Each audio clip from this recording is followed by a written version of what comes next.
क्या आपको मालूम है कि इस्लाम के अवाइल में लोंडी किसको कहा जाता था और ये किस इस्तेमाल में लाई जाती थी? क्या इस्लाम लोंडियों से निकाह के बिना हम बिस्तरी की इजाज़त देता था? इस्लाम के इब्तदा में और आज की तारीख में लोंडी की क्या खसियत है? कुरान मजीद सूरत निसा में अल्लाह पाक इरशाद फरमाता है, अगर तुम्हें अंदेशा हो कि तुम यतीम लड़कियों के बारे में इंसाफ न कर सकोगे तो इन औरतों से निकाह करो जो तुम्हारे लिए हलाल और पसंदीदा हों। दो दो, तीन तीन और चार चार से निकाह करो अगर तुम अदल कर सकने वाले हो तो। अगर अंदेशा हो कि तुम एक से ज्यादा बीवियों में अदल नहीं कर सकोगे तो सिर्फ एक ही औरत से निकाह करो या कनीजें और लौंडियां जो शरीयत ने तुम्हारी मलकियत में दी उनसे अपनी जिनसी ख्वाहिशात को पूरा करो। कुरान और अहादीस में ये बात साबित है कि लौंडियों से मुराद वो औरतें नहीं होती जिनको अय्याशी के लिए पैसे देकर इस्तेमाल किया जाता है, और इस सफ में वो औरतें भी नहीं आती जिन औरतों को ताकत के बल बोते पर अपने पास रखकर उनसे जिनसी ख्वाहिशात पूरी की जाती हैं। शरीयत में लौंडी या बांदी इस औरत को कहा जाता है कि वो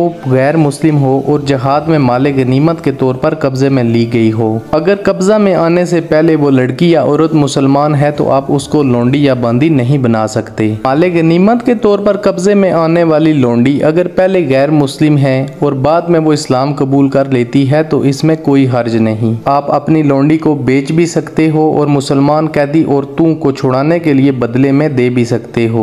अगर बांदी का मालिक उसका निकाह किसी और से कर देता है तो निकाह के बाद वो सिर्फ अपने शोहर के लिए हलाल होगी, मालिक के लिए हराम होगी। लौंडी का रवाज इस दुनिया में इस्लाम से पहले से चला आ रहा था और ये हर मजहब में राइज था। नबी पाक सल्लल्लाहु अलैहि वसल्लम की आमद से पहले गुलाम और बांदी के लिए मुख्तलिफ कवानीन बने हुए थे। जंगी कैदियों को आमतौर पर गुलाम और बांदी बनाया जाता था। इसी तरह मजबूर लोग अपने बच्चों को बेच देते थे। जुए में हारे हुए लोगों को भी बांदी और गुलाम बनाया जाता था। ताकत के बल बोते पर भी गुलाम और लौंडी बनाने का तस्वर पाया जाता था। नबी पाक सल्लल्लाहु अलैहि वसल्लम ने पहले से चले आ रहे तमाम तरीकों को नापसंद फरमाया। सिर्फ इसके जो लोग जंग में कैद होते इनको गुलाम और लौंडी बनाया जा सकता था। गुलामी एक हितक अमेज सजा है जो अल्लाह की तरफ से नाफरमान लोगों को दी जाती है। इस्लाम में किसी को गुलाम बनाए जाने को सख्त नापसंद किया गया है। सिर्फ इन लोगों के जो मैदान जंग में मुसलमानों के मुकाबिल आए। आज के दौर में तमाम दुनिया में माहिदे तय पा चुके हैं कि कोई किसी को गुलाम नहीं बनाएगा, इसलिए मुसलमान भी इस काम से पीछे हो गए हैं। इस्लाम किसी को गुलाम बनाने का हुक्म नहीं देता बल्कि जरूरत महसूस हो तो ऐसा करने का कहा गया है। मौजूदा दौर में किसी को गुलाम या लौंडी नहीं बनाया जा सकता। वो सूरतें जो गुलाम या लौंडियां बनाने के लिए इस्लाम ने बयान की वो आज नहीं है। इन शराइत में सबसे पहली जो शर्त है गुलाम और लौंडी बनाने की वो शरी जिहाद है, और दूसरा